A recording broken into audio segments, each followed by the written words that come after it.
Halo semuanya, selamat datang di channel Nabla Education. Oke, pada video kali ini kita akan membahas soal-soal KSN IPA SD tingkat kabupaten atau kota. Soal-soal yang akan kita bahas pada video kali ini adalah soal-soal yang sudah dilakukan ya dari tahun 2014 sampai tahun 2019 untuk tingkat kabupaten atau kota. Nah, hal ini dilakukan supaya nanti di tahun 2021 ini teman-teman yang akan ikut KSN IPA untuk jenjang SD ini bisa lebih siap lagi. Nantinya video ini akan saya bagi menjadi beberapa bagian dan video ini adalah video bagian yang pertama. Oke, langsung kita simak pembahasannya.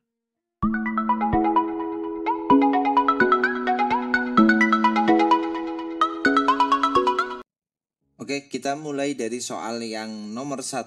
Amati tabel berikut ya. Di sini ada tabel besaran fisika, kemudian satuannya yaitu ada massa jenis, suhu, percepatan, kuat arus, dan satuannya masing-masing ini bisa dilihat di tabel ya.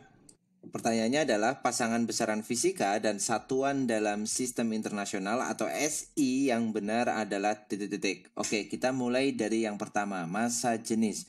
Massa jenis itu biasanya disimbolkan dengan rho ya.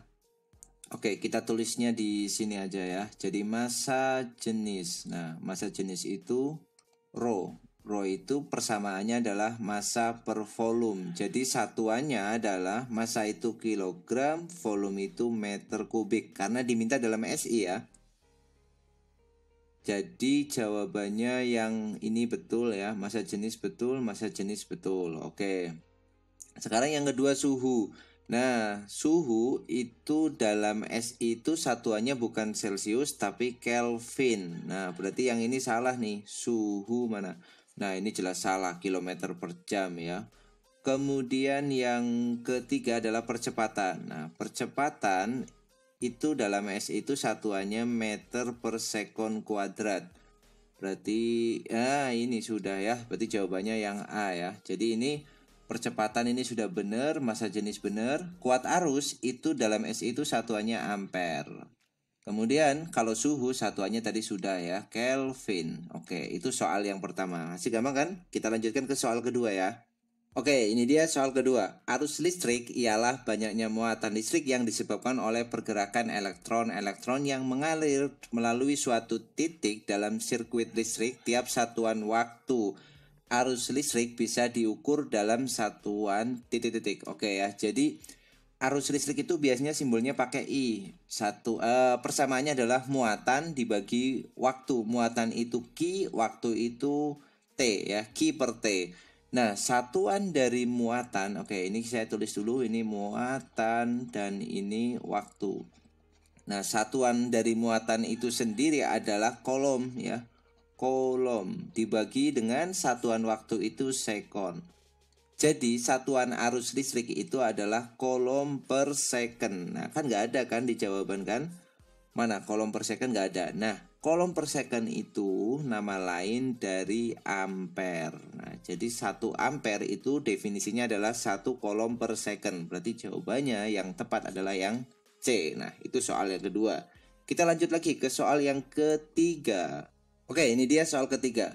Kinetic energy is the energy an object has due to bla bla bla bla. Kinetic energy increases as the bla bla bla bla of an object increases. Jadi kalau kita translate ya ke dalam bahasa Indonesia itu kira-kira seperti ini artinya. Kinetic energy adalah energi dari suatu objek berdasarkan titik-titik. Kemudian kinetic energy meningkat sebagaimana titik-titik dari objek itu meningkat. Nah, jadi yang harus dipahami dulu adalah persamaan dari kinetik energi. Kinetik energi atau saya tulis EK itu persamaannya adalah setengah mv kuadrat ya. Dengan m itu massa dari benda, kemudian v itu kecepatan dari benda. Nah, kinetik energi itu nama lainnya adalah motion energy. Jadi kinetik energi adalah energi yang dimiliki oleh suatu benda karena gerakannya ya. Berarti di sini has due to bla bla bla bla. Ini berarti karena gerakan. Apa bahasa Inggrisnya gerakan? Itu motion kan. Nah, ini berarti yang ini isinya motion. Kemudian kinetic energy increases as the bla bla bla bla of an object increase. Nah, energi kinetik ini akan naik kalau yang pertama masanya ini naik, atau yang kedua ini kecepatannya naik. Kecepatan atau kelajuan ya. Nah, kelajuan itu bahasa Inggrisnya speed. Kalau kecepatan bahasa Inggrisnya velocity. Nah, berarti jawabannya yang tepat kita pilih mana? Motion dan speed. Nah, berarti yang B. Oke, itu soal yang nomor 3. Masih gampang kan? Kita lanjutkan ke soal keempat. Oke, ini soal keempat kita. Sebuah benda berada di depan dua cermin datar yang membentuk sudut 60 derajat. Maka jumlah bayangan yang terbentuk adalah titik-titik buah. Oke, jadi kalau kita mempunyai dua buah cermin datar yang membentuk sudut tertentu, anggaplah sudutnya alfa misalkan ya. Alfa itu simbolnya kayak gini ya adik-adik. Jadi ini misalkan cermin datar yang kita susun, ini yang pertama, ini yang kedua, membentuk sudut alfa, maka nanti bayangannya nggak satu nanti yang terbentuk. Jumlah bayangan yang terbentuk ya, jumlah bayangannya itu nanti persamaannya adalah seperti ini. Jumlah bayangan itu sama dengan 360 dibagi dengan alfa dikurang 1. Nah, ingat alfa apa tadi adalah? Alfa tadi adalah sudut yang dibentuk ya, sudutnya. Berarti kalau di sini sudutnya 60 derajat tuh.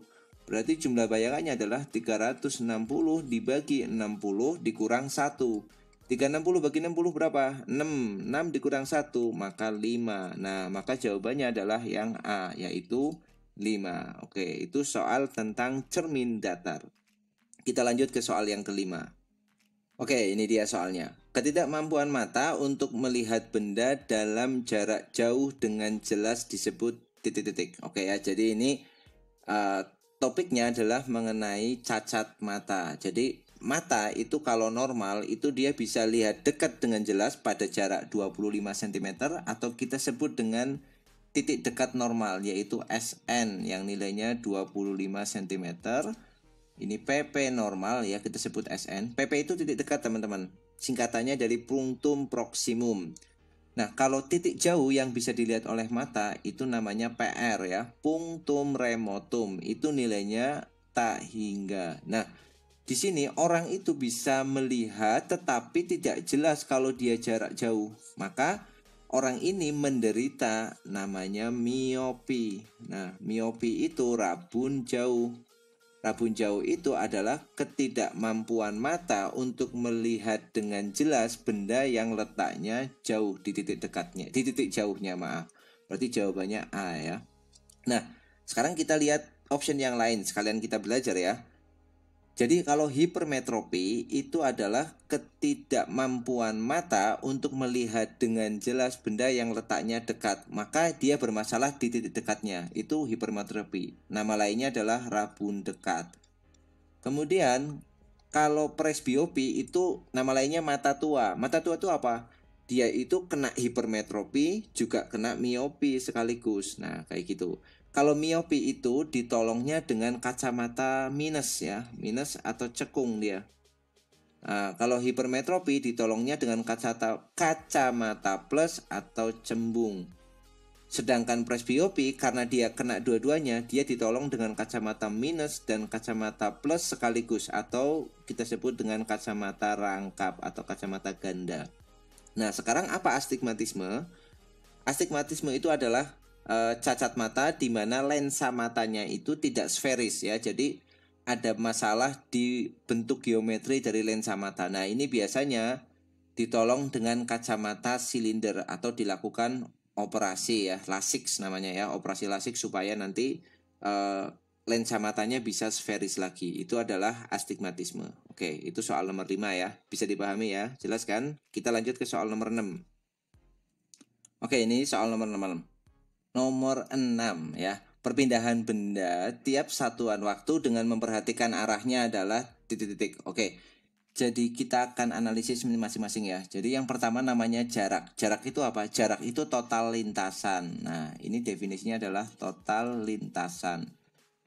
Kemudian ada namanya percepatan. Apa itu percepatan? Percepatan itu perubahan kecepatan tiap satuan waktu. Berarti perubahan kecepatan tiap satuan waktu. Kemudian ada lagi yang namanya kelajuan. Nah, kelajuan itu perubahan jarak ya, perubahan jarak atau tulis saja jarak ya. Perabuan itu kita tulis, kelajuan itu kita tulis atau jarak per satuan waktu atau jarak tiap satuan waktu. Dan yang terakhir ada kecepatan. Apa itu kecepatan? Kecepatan itu adalah perpindahan tiap satuan waktu atau per waktu gitu ya, biar menyingkat tulisannya.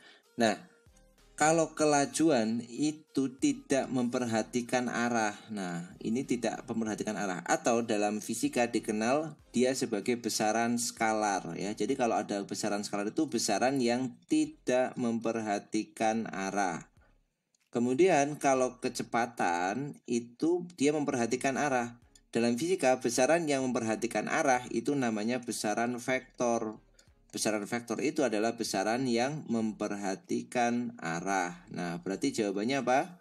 Jawabannya tentu saja adalah yang D ya, karena dia memperhatikan arahnya dan dia juga pakai perpindahan. Kalau perpindahan itu pasti pakainya kecepatan. Nah, seperti itu. Maka jawabannya D. Oke, itu soal yang ke-6. Kita lanjut ke soal ke-7. Nah, ini soal ke-7. Kita baca soalnya dulu. Berikut sifat-sifat bayangan yang dibentuk oleh cermin datar kecuali. Oke ya, kita lihat aja jawabannya. Nanti kita cari yang salah berarti karena dia kecuali. Jarak bayangan ke cermin sama dengan jarak benda ke cermin. Nah, ini betul. Ini salah satu sifat cermin datar. Atau sifat ini kita beri nama sebagai sifatnya yang simetri. Jadi jarak benda ke cermin sama dengan jarak bayangan ke cermin. Bayangan bersifat nyata. Salah ya. Cermin datar itu menghasilkan bayangan yang sifatnya maya, kemudian dia tegak. Nah, ini terbalik, berarti salah. Di depan cermin salah, karena harusnya di belakang cermin. Tinggi bayangan sama dengan tinggi benda. Ini betul. Sifat bayangan bersifat maya, oke betul. Kemudian tegak tadi sudah disebutkan. Dan di belakang cermin, betul ya. Karena maya itu letaknya di belakang cermin. Maka jawabannya adalah yang B ya, karena kita pilih yang salah, karena di sini kecuali gitu. Oke, kita lanjut soal nomor 8. Oke, ini soal ke-8. Seberkas sinar pada sebuah cermin datar membentuk sudut 35 derajat terhadap permukaan cermin. Maka besarnya sudut pantul adalah, nah ini berarti pemantulan pada cermin datar ya. Ingat beberapa propertinya ya. Di sini ada namanya sinar datang, sudah digambarkan di soal. Kemudian di sini ada namanya sinar pantul, dan ini N itu kita sebut sebagai garis normal. Nah, sifat dari cermin datar adalah pemantulan pada cermin datar ya, maksudnya ya. Jadi salah satu hukumnya namanya hukum Snellius, itu mengatakan bahwa sudut yang dibentuk oleh sinar datang dengan garis normal, kita namakan dia sudut datang, yaitu I, itu harus sama dengan sudut yang dibentuk oleh sinar datang dengan dengan sinar pantul. Maaf, garis normal dengan sinar pantul, kita namakan sudutnya R. Hukum Snellius mengatakan bahwa I sama dengan R. Nah, ini jadi sudutnya harus sama. Kemudian di sini N itu apa? N itu garis normal. Garis normal itu adalah garis yang tegak lurus dengan cerminnya. Jadi dia harus 90 derajat sudutnya. Nah, kalau kita perhatikan di sini kan 35 derajat nih. Berarti yang I itu sisanya 9, ini 90 nih. 90 dikurang 35. Oh, berarti yang I itu 55 derajat. Berarti R-nya juga harus 55 derajat karena sudut datangnya harus sama dengan sudut pantul. Maka besarnya sudut pantulnya yaitu R-nya ya otomatis 55 derajat ya. Jawabannya yang B gitu. Oke, kita lanjut nomor 9. Oke, ini nomor 9. The heat from the hot water in a metal radiator pass through the metal and then spread around the room. What are the main process by which the heat is transferred through the radiator and then spread around the room? Oke ya, jadi ini adalah materi tentang perpindahan panas ya, perpindahan kalor. Jadi kalau kita baca dulu soalnya kita artikan ya. Jadi panas dari air panas ya, kalor dari air panas pada radiator yang terbuat dari metal, logam, itu kan merambat dari metal, kemudian dia spread around the room, dia menyebar ke seluruh ruangan. What are the main processes by which the heat, jadi apa prosesnya yang terjadi, heat transfernya, kalor yang ditransfernya through the radiator pada saat dia di radiator, kemudian dia spread out around the room, kemudian dia menyebar ke ruangan. Nah, Yang pertama, dia di radiator dulu kan. Radiator itu kan padat. Nah, karena dia padat, berarti perpindahan kalornya itu terjadi secara konduksi ya, atau conduction. Maka jawabannya kalau nggak A ya B. Ini benar nih. Kemudian dia spread out around the room ya. Room itu kan udara ya. Isinya kan udara kan di ruangan itu. Maka panasnya menyebar ke udara.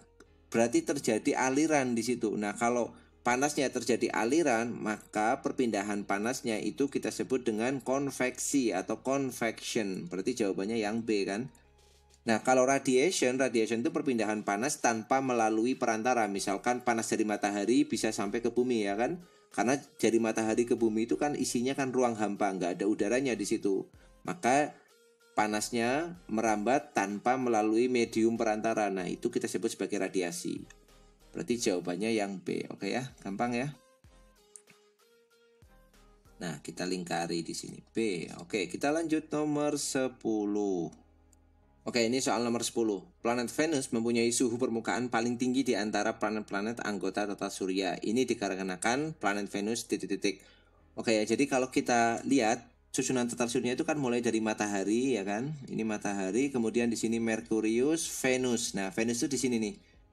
Nah, Venus itu tidak paling dekat dengan matahari. Yang paling dekat kan harusnya Merkurius. Mestinya yang lebih panas kan Merkurius ya. Tetapi kenapa kok Venus itu mempunyai suhu permukaan lebih panas? Nah, itu alasannya karena pada Venus itu terjadi efek rumah kaca ya. Jadi panas matahari yang masuk ke Venus itu trap ya, terperangkap di dalam ini karena ada atmosfer Venus di sini. Jadi panasnya itu terperangkap di sini nih. Nah, karena panasnya nggak bisa lepas lagi, maka suhu permukaan Venus itu sangat panas. Nah, ini yang disebut sebagai efek rumah kaca. Maka jawabannya yang B gitu. Itu untuk soal nomor 10.